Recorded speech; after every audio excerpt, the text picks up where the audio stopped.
So, welcome to Sojourner Saint, the podcast where we navigate the noise with discernment to make sense of today's world.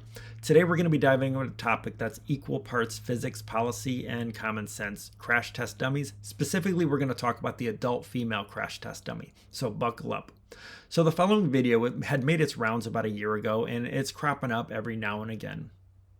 Investments to address the roadway safety crisis, including the critical funding that would accelerate the development, and this is an area I've written to you about, of the use of female dummies in crash testing.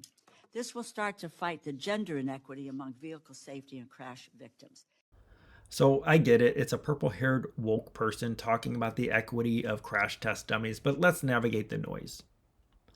Crash test dummies have been used for decades, taking the hits so we don't have to, but there is a flaw in that they've been based on the average adult male. And when they say the average adult male, it's what they call the 50th percentile male. So the height on that is about 5'9", and the weight is about 170 pounds. The first female crash test dummy, so they're not new. They were created in the 1970s, and they were based on the 5th percentile female, which is about 5 foot and 110 pounds. They were typically used as passengers rather than the drivers, though, because that was kind of society back then.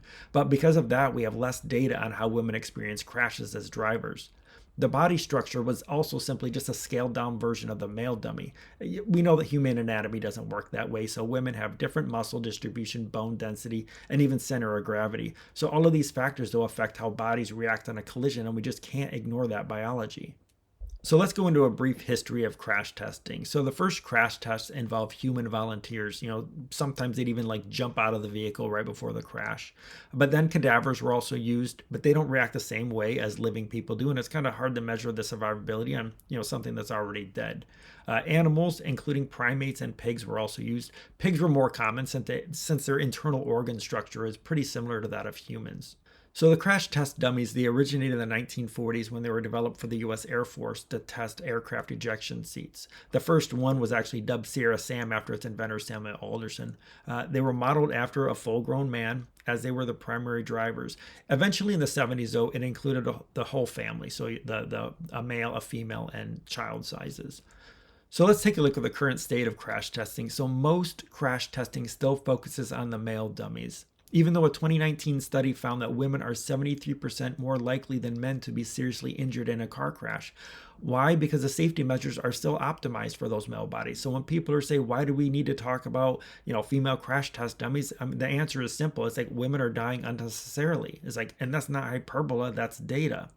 So let's talk about how women are impacted in crashes. So women are more likely to suffer neck injuries like whiplash because they generally have less neck muscle mass and they have a different spinal alignment compared to men. This makes the neck more vulnerable to rapid forceful movements during collisions.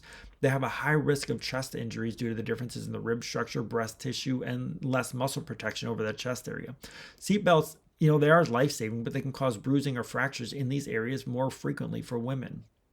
They're also at a higher risk of pelvic fractures or abdominal injuries due to the differences in pelvic shape and positioning, as well as the tendency for seatbelts to rest higher on the abdomen in shorter individuals.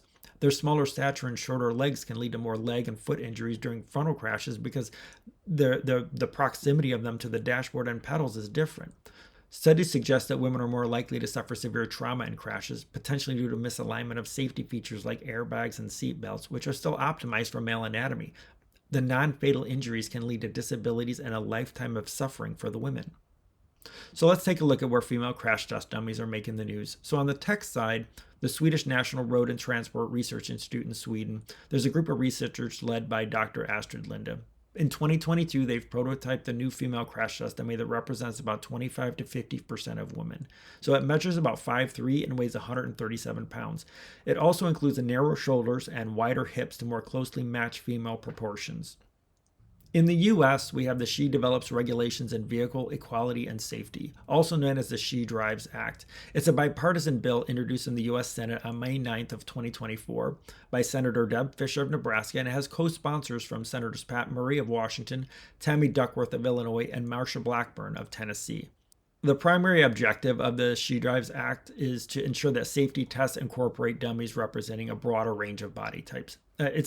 Basically to improve the safety features for all passengers of all sizes. If you want to follow that bill, there is a link in the description.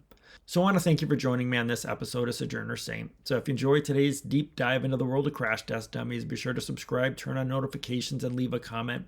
You know, the media loves clickbait and rage bait. Sometimes those stories are accurate, but often they're just sensationalism to get your attention. So don't be afraid to dig a little deeper. Get past that first layer of headlines. Until next time, keep navigating the noise with discernment. Thanks.